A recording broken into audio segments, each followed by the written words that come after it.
Hello, everybody. Scott Golden here with the final Mid-South 1984 review as we are on the 29th of December 1984. We will be covering 1985. Hopefully, have that done within the week. That's the goal, anyway. Barring my schedule and other channel updates on my secondary channel, or actually my primary channel, and also other work related things. New things have to happen this year, trying to raise capital to pay off final debts and all of that. Beasley and Landell versus Armstrong and Taylor. Um, and Beasley and Landell. Interesting team. Not exactly a good sign for Buddy that he's being teamed in this way. However, Brad Armstrong, the North American champion, a pretty big deal to be in there with, and Armstrong and Landell shooting up and fighting pretty aggressively. Taylor and Armstrong double backdrops along the way, and the heels bail to the outside. Taylor has been figured into the primary nature of the program for quite a while here. Hard shots by Beasley, who manages to get ducked and brought over by Armstrong. Hip tosses along the way, tag to Taylor. Taylor manages to hit a elbow drop and an Irish whip, and ultimately we see the baby faces get the victory relatively quickly. Hacksaw Jim Duggan says he's proud to be an American. He's annoyed with the influences of people like Akbar who've made faulty deals in the Middle East, and he despises people like Akbar. Iceman King Parsons wants his revenge on folks along the way.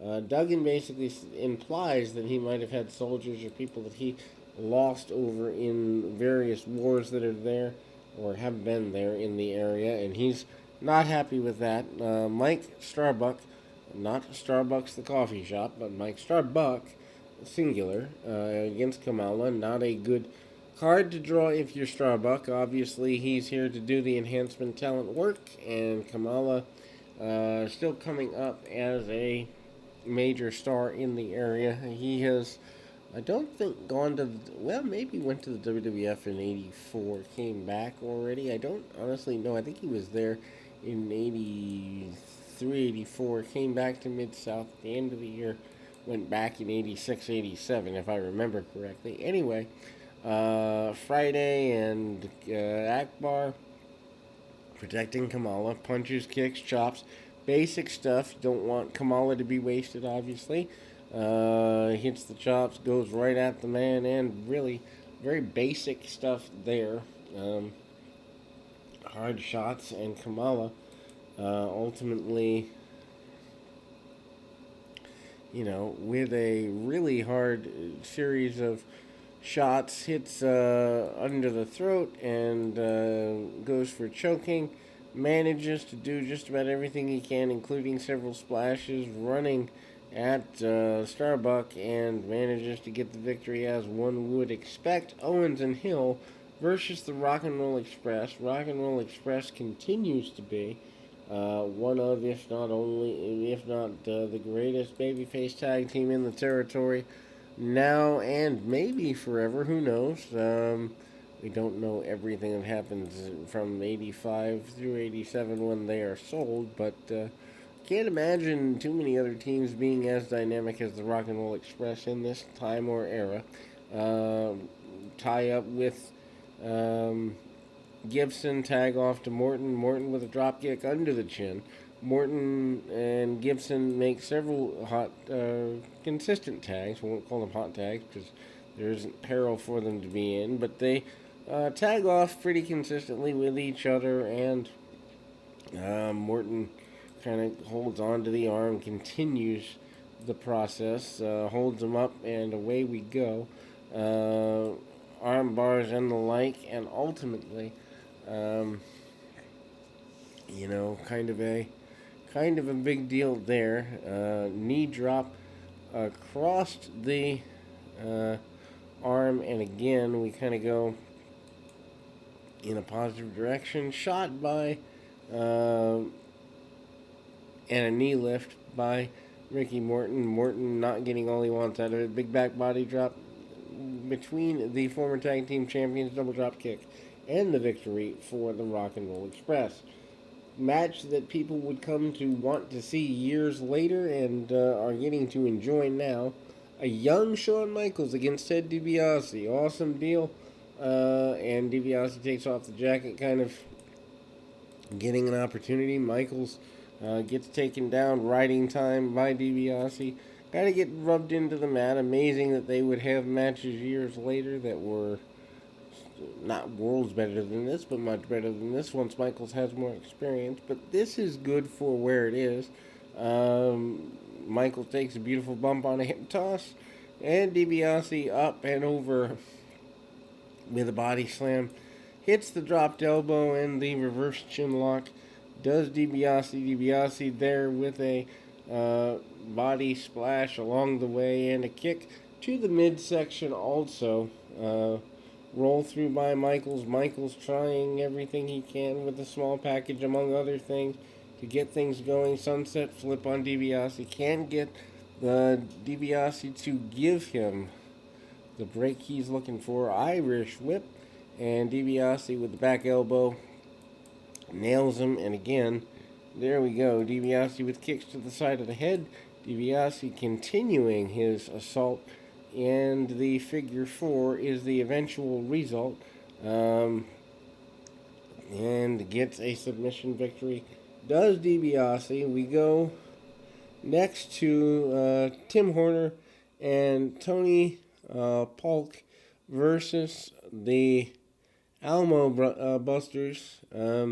Obviously, that is the Guerreros. And ultimately, Tony Falk becomes a major guy in the, I guess you'd say Southern Territories, USWA, CWA, that even, I think, Dallas area for a little while later on. Hector and Chavo Guerrero with the Mexican flag out there, and they are very happy about their heritage. They kind of try to tie things up, double whips, and of course, some major things there. Tie up both men, and again, several roll-throughs and everything by Horner. Arm drag after arm drag, and he's really trying, but doesn't get everything he wants. Horner is kind of the, I won't say star of the match, but kind of there, as Falk doesn't really have as much experience. He gets, Horner though gets backed into the wrong corner if you're him. Monkey flip by one of the Guerreros and flips him over, and again we kind of see the roll through back onto the shoulders, the switch again and again. Guerrero's taking charge though on Horner, and finally Falk comes in. Falk not really having much to do, getting surfboarded. Ouch. Never did like the looks of that move. It looks painful. I don't care what anybody says. Knees aren't meant to bend that way. The Guerreros go at each other pretty consistently with tags here. Guerrero's stalking and managed to get the victory over their fallen, I guess you'd say, opponent, adversary, whatever. Hercules Hernandez and Mike Jackson up next. Hercules, of course, still Sheik Hernandez. Jackson is another challenge in his road, so to speak. Meanwhile, Akbar trying to direct Hercules to be as menacing as possible. Jackson gets tossed to the side. Hercules hits the double bicep pose, looking like $1,000,000 as only he can look, and ultimately kicks to the midsection and other things there. Shots by Hercules, and again gets as much as he can out of it. But needless to say, Hercules with the choke in the corner and everything going that right way. Ultimately, the Irish whips and some chin locks. Jackson kind of getting choked out, put out, whatever have you. Akbar cheering him on from the ringside area. Obviously, Hercules has used submission holds in the past, using the power. Big body slam and a no pun intended, but a Herc across the top rope and a stun gun-like maneuver. Choke out by Hercules gets him the victory. Speaking of victory, Jack Victory and Butch Reed is the closing match of the year. They are given approximately 6 minutes or so, actually less because there is a Butch Reed highlight video to close the program. So Jack Victory there to do the honors for Butch Reed. Butch Reed, of course, former tag team champion with Jim Neidhart, former tag team champion, I think, with others as well in Mid-South. Maybe with, I don't think that he and Landell won it, but regardless, Jack Victory tries to get things going his way, does not succeed, kicks to the midsection by Reed. Reed manages to get some head scissors and basic stuff, hard shots to his adversary. Irish whip, big toss, hip toss there by Butch Reed. Reed manages to ultimately hit things in a directive way, and ultimately we kind of see hard shots, punches by Reed. Reed under the chin and nails him. Arm bar and tries to cinch up on it. Doesn't get all he wants on it, but gets enough. Does Butch Reed. Reed manages to do everything he can. Hits to the top of the head by Jack Victory, and then we see Reed managing to get a couple of kicks off, shoulder tackle, and ultimately 1, 2, 3 win for Butch Reed. We close the program with a music video for Reed, and we enter 1985 on that premise.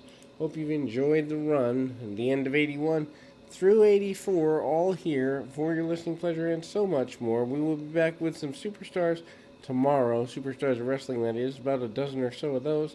And then we'll start 1985 and continue to make 2021 the best.